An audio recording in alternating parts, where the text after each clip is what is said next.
hear me. Hear me. Can I give you one more story and then we'll pray? Didn't finish the Reinhard Bonnke story, but let me just switch and talk to you about one that relates with you. You've heard it in my teachings. We were on our way to preach, sir, in Ekiti. It would be my first time there, and so we had to fly to Ilorin, the airport, and then we would go by road. And so when we went, they received us and we were on our way going. And then I started watching the obituaries, and I would see 120 something years, 130 something years. I said, these people are joking. Call all this Guinness Book of Records to come to Nigeria. They say the oldest person is 114. Come to Nigeria where the mystery of longevity dwells. One something. And then I passed and I saw 132 years just died in Nigeria, within your region. I noted it. I went to preach. When I was done preaching and we returned, I was passing, God is my witness, and then I saw 145 years. And then I went back to the 132. It was like a senior apostle who just died. And then I told the driver, stop. There is a grace for long life here. Instead of taking the risk and a plane will crash me tomorrow. Now I'm not being sarcastic. Every possibility is secured through understanding. Graces are transferable. Many of the graces you ask for left heaven since. You don't just know how to bring your portion to you. I would have said, I'm a man of God. I've spoken long life over people.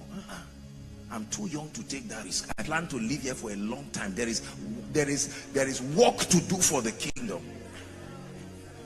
Please listen. And I don't speak Yoruba. And the man there now, he doesn't seem to speak English, but it looked like a Christian community, small community.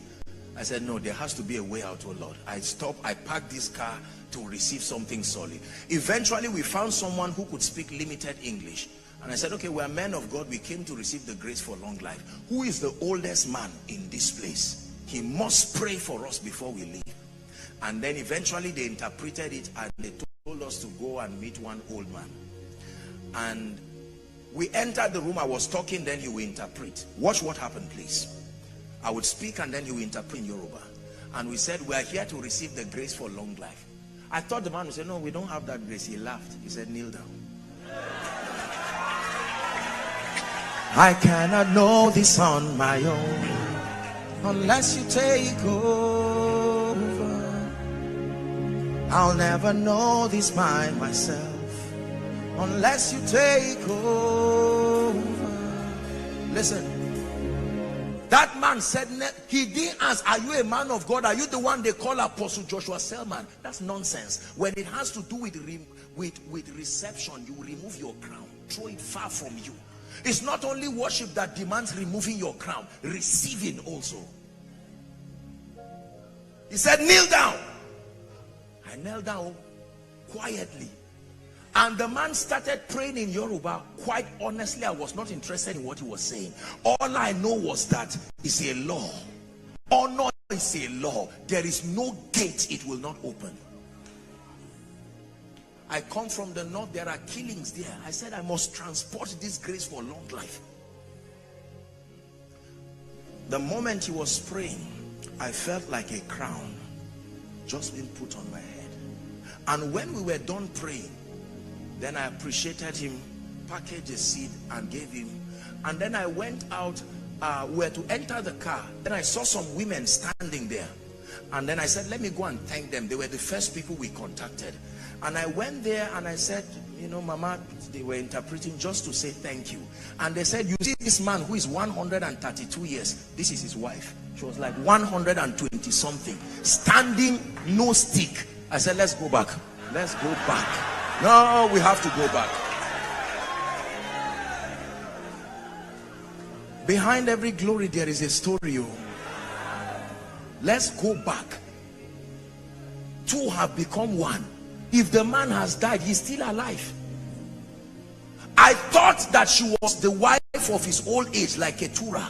But this is the one and only wife. The man died 132. And then when they told her, she laughed. She tapped me, said, follow me.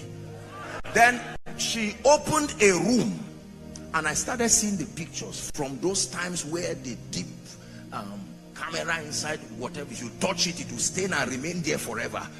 I started seeing the pictures together. The wife of his youth. What did they know? That the arrows that fly by day, that the noisome pestilence, what did they know? What did God do for them? So you can go to God in prayer and say, God, give me long life, and he said, I've given it. He's not lying.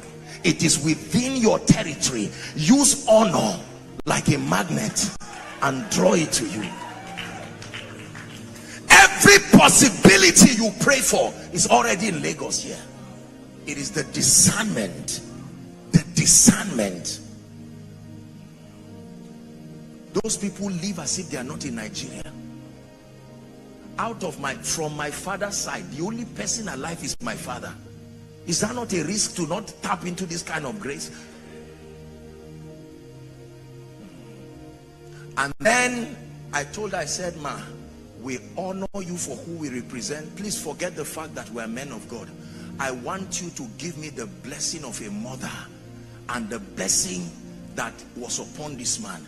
And the woman said, kneel down, and she removed her shoes. I don't know about you, but when a woman takes off her shoes to stand on bare ground, you better start rejoicing. She took off her shoes, and for 15 minutes, she even started with a song. First, before she started blessing me. When she finished, ask my people, wherever we are traveling to, whether the plane is going round and round, I'm sleeping. No. Many scriptures, it's true that he keeps them in perfect peace, but that the same grace, listen, you know possibilities by the results they produce. If they are not captured in your life, the grace is not yet there.